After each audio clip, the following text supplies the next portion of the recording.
Hey guys, HuShang here. Just a little bit about myself before we get into the guide. I'm a top Grandmaster and professional StarCraft 2 coach. I teach all the races and I have a growing student Discord community and several Grandmaster students.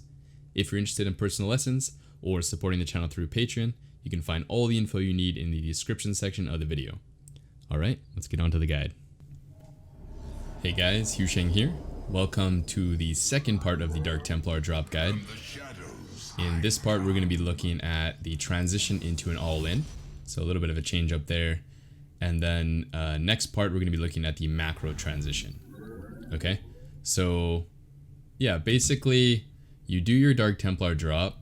It's going to change and vary from game to game. You know, how much damage you do. Sometimes you're going to have to pick up right away, like in this example against the AI. Or sometimes you're going to get a lot of damage, maybe even kill the hatchery. So when you pull these back is going to change a little bit, but whenever you feel like you can't get any more damage, don't lose your DTs. Like, it's not really worth it to lose DTs. So once your damage is done, you're going to pull them back and you're going to drop them somewhere. You can see that I have like unload clicked here. And then once they're all out, you're going to make them into Archons. So that's part one of the transition. And then in the meantime, you're also going to be grabbing a Nexus. Notice that I have my Adept over here. So this is a slight deviation from the first replay. In the first replay I did like a double Adept attack. And in this replay I just sent my Adept over here. And you could warp in additional units if you need. Like if there's a bunch of Zerglings over here, definitely feel free to warp in some more units. And if there's a ton of Zerglings, you can just cancel the Nexus and retake it at a later time after warping in maybe, you know, 1 or 2 rounds or however many you need. It's not really okay for Zerg to do that, because for them to attack you at this time, they would need to cut a significant amount of drones. And this AI isn't a really good example, but they should be roughly around the same drone count. So, and that's without making Zerglings. So if they're making Zerglings, they're going to be behind you in workers, which means it doesn't matter that your Nexus gets cancelled. Okay, so yeah, bring your Adept over here. You can try to not warp in units, but if you need them, definitely warp them in. Okay, second part of this transition is going to be to start Immortals. You do have an option though of making an Observer first and just rallying that to wherever their creep is, could be over here or over here, and then using your Archon drop in combination with that Observer to clear creep. And I do think that's a pretty strong way to play, but in this game I'm just going to be going for the Immortals. I'm doing the all-in anyways. So it is helpful, but I'd rather hit a little bit faster. So I think I started that Immortal here. Another thing we want to do is get some sentries out. So in this replay, I'm going to layer my sentries and charge. But basically the goal is to get 4 sentries and charge started. And it's a little bit more efficient if you go 2 sentries, charge 2 sentries. But for most of you, it's not going to matter. So just get that stuff. And then behind that, we're going to get a Forge. So Immortal or Observer, and then an Immortal. 4 sentries, charge, and then a Forge. Okay, so we're basically just getting all of our tech. Don't worry about making units here. That's a very common mistake I see at almost all levels except for GM. Or people are just kind of making units whenever. We want to do what's called powering, which is getting all of our production and then making units. So unless we see something that tells us we need to make units, which could be like 20 Zerglings showing up, or we see some brooches with our Archon drop or something of that nature, we're not going to make units. Continuing on. I do want to point out that you really want to chrono these Immortals constantly. So you should see me start another Immortal here and just chrono it right away. The faster you get these Immortals out, the better timed your attack is going to be. So that's a real big focus of this all-in version. I think I'm going to do it in a second, but a nice tip for you guys is to select this Stalker and press S. So you're going to put it on stop position, not hold position. And it was pretty common in Wings of Liberty and Heart of the Swarm to put a Zealot on stop position, or sorry, hold position. And the reason you would want a Zealot on hold position is because it's a melee unit. So if Zerglings came by here and the Zealot was on stop, then it would run forward. But, oh, and if it ran forward, then the Zerglings could obviously get in, right? But if it's a Stalker or an Adept, they will just shoot from range. So if Zerglings come in here, the Stalker will shoot them, but it won't necessarily move. So keeping them on stop position is really nice so that your Immortals can just sneak through without you having to like move the Stalker every single time, which is a huge waste of your time. So the only one problem with that is if the Zerglings run by and then they leave, the Stalker will tend to chase them. So you will have to put it back in your wall, but that's way less work than moving it out for every single Immortal. So just a quick tip for you guys. When your Forge finishes, you're going to start at +1 attack, and this is also something we want to be chrono boosting quite a bit. We want to hit our attack with that +1 upgrade. So if you have any extra chrono boost, definitely put it on there. I've also thrown down 1 shield battery. I don't think you need to do this. So you can definitely skip it if you don't feel like you're getting attacked. But I added it in here because I think a lot of the people watching this video are going to be, you know, somewhere below diamond. So feel free to just add on like a little bit extra defense to make it so you don't lose to a bunch of Zerglings running in and surrounding your units. At my games, I would definitely not get this and just try to survive with my force fields if they did that. But this is fine to add in. It's not too expensive. Just don't go crazy. Don't add like 3 or 4 unless you need them, unless you're getting all in. So, but 1's fine. Okay, next, after 2 Immortals, we're going to throw down gates. We're going to go up to 10 gates. So we currently have 4 gates. We're going to go up to 10, so we need 6 more. And you're going to throw all those down. And then you're going to start up an Immortal. I might actually layer this for an Immortal and then 2, but just get all 6 gates and then get your Immortal. Unless you're like Masters, then you can try layering like I'm doing right here. And then, only after you have all this production, are we going to start making units. With the exception of the Immortals, obviously, and the Sentries, but other than that, we haven't made any other units besides our Dark Templar. So, after you have all this production, 10 gates, Forge, Twilight, Robo, only then are you going to start making units. And we're going to try to spend our gas first. So we're going to make Dark Templars first and merge those into Archons. And then we're going to make Zealots. This is usually a bad idea, by the way. It's usually not good to make Archons at a Dark Templar. But since we're doing an all-in here, and we're attacking pretty fast, it wouldn't make sense for us to add on a Templar Archives. We wouldn't really get back our investment in time. So for this build only, you're going to make the Archons at a Dark Templar. And that'll let us hit a bit quicker, save some money. And I missed something. Let me go back. Something important. You're going to do a probe cut to get all these gates down. So around 6 minutes, it looks like I'm at 54 probes. I'm going to cancel these. So 52 probes. You want to just cut probe production entirely, and you're not going to make any for the rest of the game. So this really isn't even a 3 base all-in, it's like a 2.5 base all-in. And if it makes things easier to, so you don't have to check your probe counter all the time up here, then you can just look at the 3rd nexus, and once it gets to around 8, just cut. And I mean, it doesn't matter if you're like 6 or 10 or whatever, it's pretty much the same thing. Okay, and I think we're ready to go. I don't think I missed anything. So once you have the last Immortal, you can even have the last Immortal kind of trailing behind like I have in this game. You can start to move out, and you're going to start warping into the Warp Prism ahead of your army so that they catch up. If you bring your Warp Prism with your army, then you warp in here and then here. It's going to take you forever to get to their base. And with the timing attack, it's pretty critical that you hit at the right time. So make sure you warp in across the map, unless your opponent has a ton of units or something like that. So we should group up here about 7:15, and your +1 should be finishing up as well around then. Actually, I think I didn't chrono my +1 enough this game. It's a little bit delayed. But once you have that is when you're going to want to push. So feel free to keep warping in until you have that upgrade. And then, yeah, we're pushing here at like 7:30. We have 5 Archons, 3 Immortals, 4 Sentries, and just a ton of Zealots. So a very, very strong attainment attack. We'll look at some example replays in just a second. I'm going to go find some for you guys. And yeah, so I'll be right back. Hey guys, welcome to example 1. So I'm up here against Tempo Jesus. And Tempo Jesus is a low Master 2 or Master 3 player. I wasn't playing on my highest account here.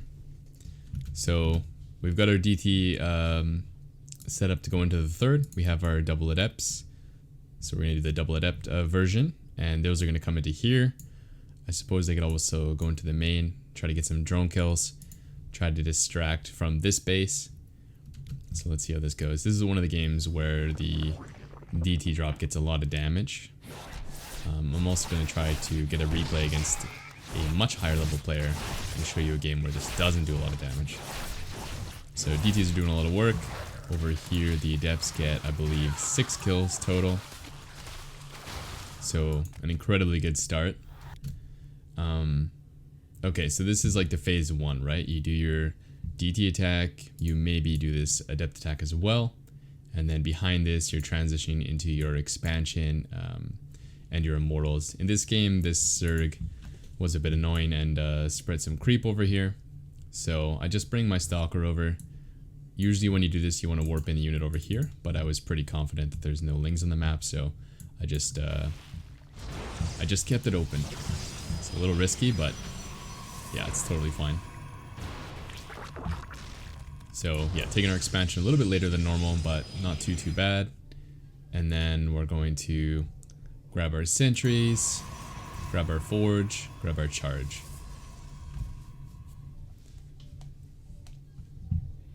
I've also resumed probe production. So we only really cut probes while we're getting up this 3rd base. As soon as we have the 3rd base up, we started making them again. Here's my 4 sentries. There's my forge going down, and we should start up charge as well. Now, in this particular game, this Zerg was kind of forced into a position where they need to do some sort of attack. And because I didn't see the Zerg retake this base, I played it quite safe, and I started warping in some additional units just in case. And I think I also get some additional shield batteries. So this is perfectly a valid way to do things if you think your opponent's attacking you. So you see me fly back with the Warp Prism. It might have been a bit stronger to fly here first and just double check that there's, you know, a 3rd going down or not.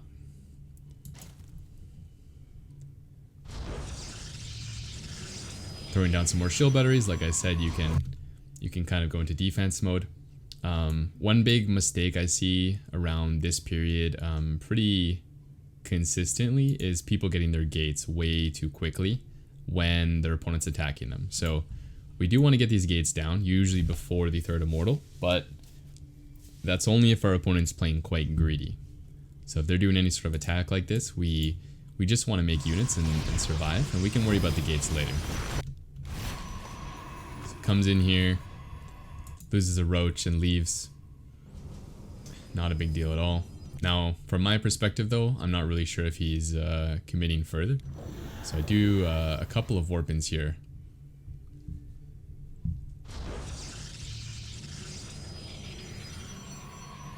Also an additional pylon. I've played a couple of games where they snipe this one pylon, powering all your shield batteries, and then you have 3 shield batteries that don't do anything. So always good to put down another pylon there. So at this point, I think I've kind of realized that the attack's not coming anymore. So we're gonna do a scout. We're gonna just double check, but we're pretty much ready to start pushing. So you should see me add on the gate soon, and start to move out. Notice we are cutting at 8, which is about 52 workers. And there are our gates going down. This is much later than in the replay against the AI, but that was due to the early attack. So we're kind of, you know, changing the order a little bit here and there. Not sure why that queen was there. I guess he was spreading creep. So where's our warp prism? So we bring our warp prism. We have 3 immortals, 4 archons.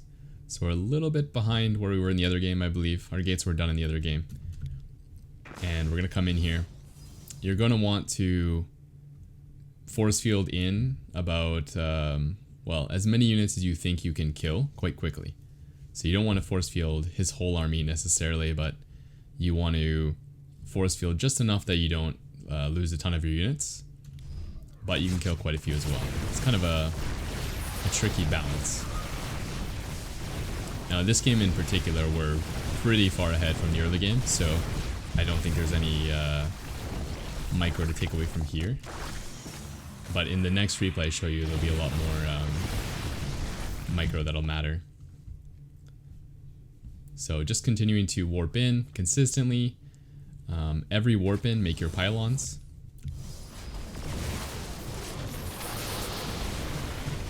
And if you want, in some situations, you can have your warp prism a little bit closer than I did, and just pick up this Archon, whichever ones are taking damage, and just put them back at the rear of your army. So here you can see me kind of trapping his army in a little bit, and yeah, I mean, this is a pretty straightforward game. We did way too much damage in the early game, so this is just a good example of finishing the game. And I said earlier in part 2 we're going to look at macro games. If I was in this game, I would always decide to do an all-in because of how much damage I did early on. So the only macro games we're gonna see are games where the attack gets defended really well, or I make like a critical mistake and I feel like we're not in a good position, so then I'll go into a macro game. But any of these situations, I'll just end the game here because they're too far behind to keep up. So might as well just end the game early, not worry about making mistakes in a macro game. So if you're like Masters League or GM, you can definitely, you know, pick one during the game based on what's happening. Okay, that's it for this replay. Let's check out another one where the DT drop doesn't go as well, and I still do the all-in. Hey guys, welcome to part 2. Here we're going to be looking at another example of a all-in. Let me fast forward to Dark Templar drop. So if you haven't seen the opening, go check out part 1 and learn that first. And then this is going to be kind of showing you guys some things that can happen, not all the situations, but some of them, and how to go about dealing with them, how to micro during the battle, stuff like that. Okay, let's actually take a look at this part here, because I think this part's interesting. So I'm doing a probe scout here just to make sure that Zerg takes the 3rd base, and because I see 5 Zerglings instead of the usual 4 or 3, then it's a little bit more suspect that the Zerg player is doing some sort of aggression. So because of that, I just pulled my adept back. I also kind of wanted to deny scouting, and since there's an uneven number of Zerglings here, that means there's one other Zergling somewhere on the map, which turns out to be over here. So I just bring this back, and now he can't see what our build is. And I threw down a safety shield battery, which you don't really need to do, but it does make the defense a lot easier. So anyways, there's that. Oh, and I put my robo in the wall as well on top of that. But that's the only interesting thing. So let's go to when the DT drop starts, which is about 4:30. So here you can see me setting up the double adept attack and the 4 DT attack, which we've already talked about in part 1 again. And so after this is kind of when where the guide here starts. So now we're gonna start doing our transition, and in this game we're gonna do the all-in. Now I want to preface and say, like, if I was actually just trying to win these games, I probably wouldn't do the all-in in this particular game because of how bad this attack did. I think I got like 1 drone or something, but yeah, not really a good attack. So I would usually not all in from here, but in this game, since I'm just showing you guys, you definitely can. And I think if you're not GM, if you're, you know, anywhere below Masters, even in Masters, if the attack doesn't go well, you can still easily win your games with a good timing attack. So if you want to practice this build and the first attack doesn't go well, that's totally fine. You can still do the all in. I just wouldn't personally do this against, you know, 5,900 players. So yeah, so our DT drop came back. We made these guys into Archons, and we're going to do a little bit of harass with these. And if we were macroing, we'd maybe make an observer, but we'll do that in part 3. So this is the all-in. So we're just going to put these guys in the Warp Prism, harass a little bit. I think I screwed that up pretty hard this game. So we'll see that in a second. But behind this, you're going to be getting Immortals, and you're going to be getting your Forge, Sentries, and Charge, like we talked about in the first part of this video. I think I'm also a little bit reckless in this game. So maybe be more careful than me with your Warp Prism. You'll see in a second. Just pick off some overlords, get some drones, harass the queens a little bit. Yeah, this is super scary, but luckily he targeted my Archon for a little bit. We just recalled. But I think this makes the example a lot better, actually, because we've literally done nothing. We killed, like, what, an overlord and 1 drone? Like, this is the worst start of all time. Which, yeah, so this is going to make the attack a lot weaker, but it's still going to work. So that's how you know this is a good build. All right, 3 sentries. Like I said, we go Immortal, get your Forge. My Forge is a bit late this game. This game is riddled with mistakes, and then we're still going to win. Okay, so Archon, or Immortals, sentries. We're going to build up to 4 sentries, 3 Immortals, and then +1 in charge. So that's like our first goal. Chrono these if you can. They're kind of a limiting factor of the build, which means like if you don't chrono these, your attack's going to be a little bit later. Once you get to 52 workers, which is 8 workers at the 3rd base, you're going to stop probing. So you'll see me get there in a second. And then once you get there, you're going to prioritize your Immortals, but you're also going to throw down up till 10 gates. So we're going to do that here. We should also, yeah, this Forge is really, really late, so you definitely want to get that faster. Couple more gates. Okay, so now we're up to 10 gates, I believe. Somewhere, there's the 10th one. So we have 10 gates, and then from here, you're basically good to go. So we're going to prioritize making some Archons here, just because you're going to have to morph them into Archons, and that takes a while. You don't really want to do that, you know, last second over here. So we're going to do that now, as early as you can. As soon as you have 250 gas, warp in another round of Dark Templar for an Archon. And it's important that you move out before all your gates are done. If you move out too late, then you're going to have to do another warp in, and that's going to delay your push. So try to go as quick as you can. It's a little bit more scary, I guess, but I wouldn't say it's like risky, you know? It's not like we're macroing behind this. Like, our army is really, really powerful. So unless our opponent was doing something insanely aggressive, like no drones here, then we might have a difficult fight ahead of us. But other than that, you're super safe moving out. Zerg is not going to have anywhere close to the number of units you have. Okay, so along the way, you can start warping in your units. Again, prioritize the DTs first, and then warp in the Zealots. And then, depending on your skill level, if you're like, I don't know, like I said, anywhere from like bronze to diamond, and you get supply blocked frequently, just keep in mind that every time you warp in, that's where all your supply is going. Like, we're not making probes right now, so you're literally only making supply when you make your gateway warp ins, which means it should be really easy to figure out how many pylons you need. Like, for example, if you have 8 gates exactly, that's 16 supply worth of units. So 2 pylons exactly. And we have 10 gates, so you're going to need a little bit more than that, maybe 2 pylons, maybe 3 pylons every warp in. If you want to be super safe, you can just do 3 pylons. But I think that's a really good way to not forget your warp ins. So do your not forget your pylons. So do your warp ins, make your pylons every time. You can see me throwing down 3 pylons here. Another tip for you guys about the supply: after you start the fight, you shouldn't need any more pylons, right? And the reason for that is you're going to be losing units here. So if you cut the pylons during the fight, you're going to have a lot more money for warpins. Here we're just trying to get some good positioning. You can see here that I have pulled back my Archons a little bit and pulled forward the sentries. And this isn't too hard to do as long as you keep the sentries together. You basically just move and then grab the section you don't want to go attack and pull it back. So now that we have these sentries in the front, it's going to be a lot easier to force field. If we have the Archons at the back, his roaches are going to be able to hit our Archons or our Immortals or whatever's in front before the Archons can force field. So he can hit and kite and hit and kite, and then we'll never catch his units. So it's, I mean, if you're playing good players, it's really important that you put the sentries at the front so you can grab some units. So let's see how this goes. So here we start the fight.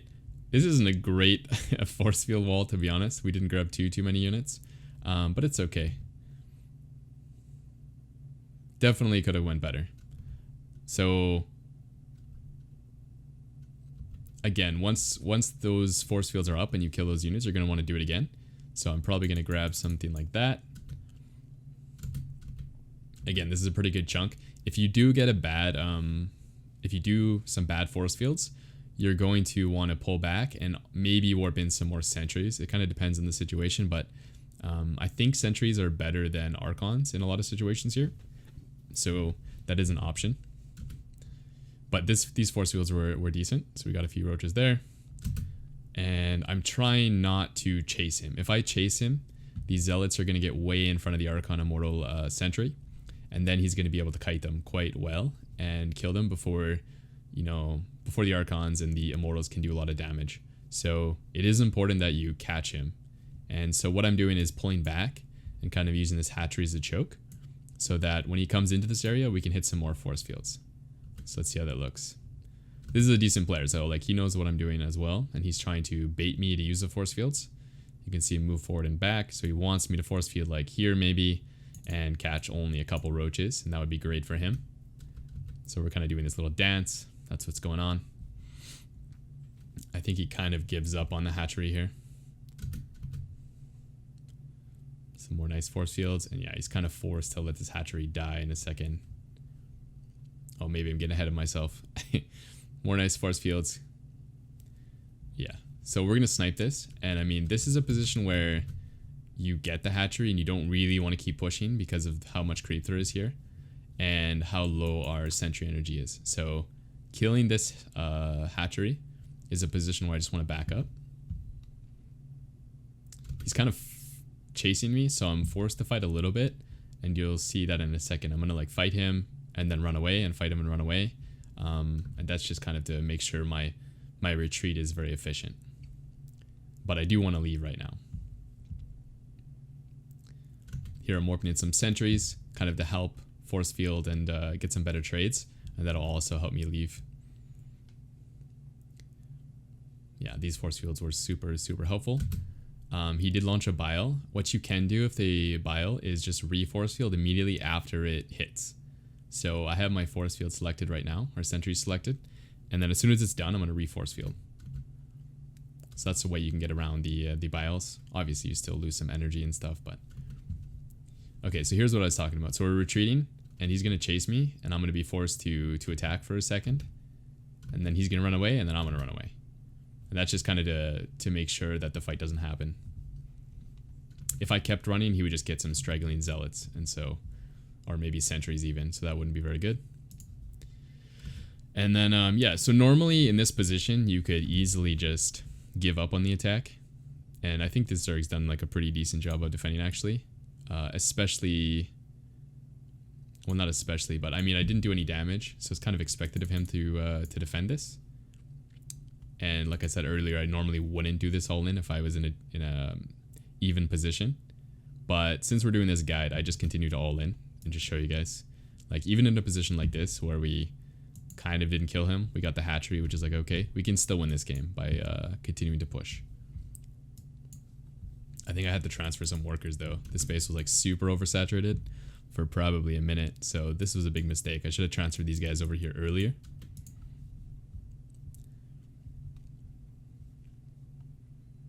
and just continuing to make Archon Zealot and then sentries if I feel like they'll be helpful, which is kind of vague, but I mean it's kind of an intuitive thing.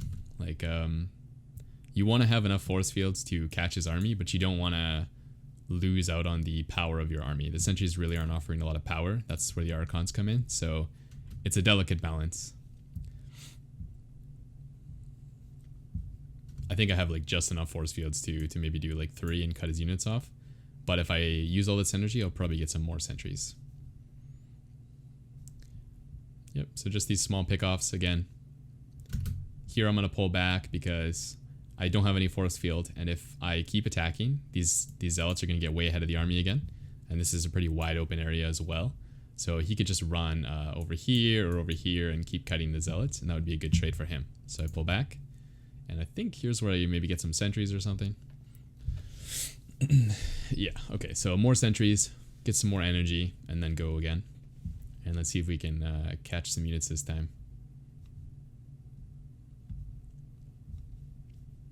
This is kind of a hard place to engage as well. Like, it is really wide open, so if he spreads his army like this, which is what you should do if you're a Zerg player, it's going to be very difficult for me to get in there.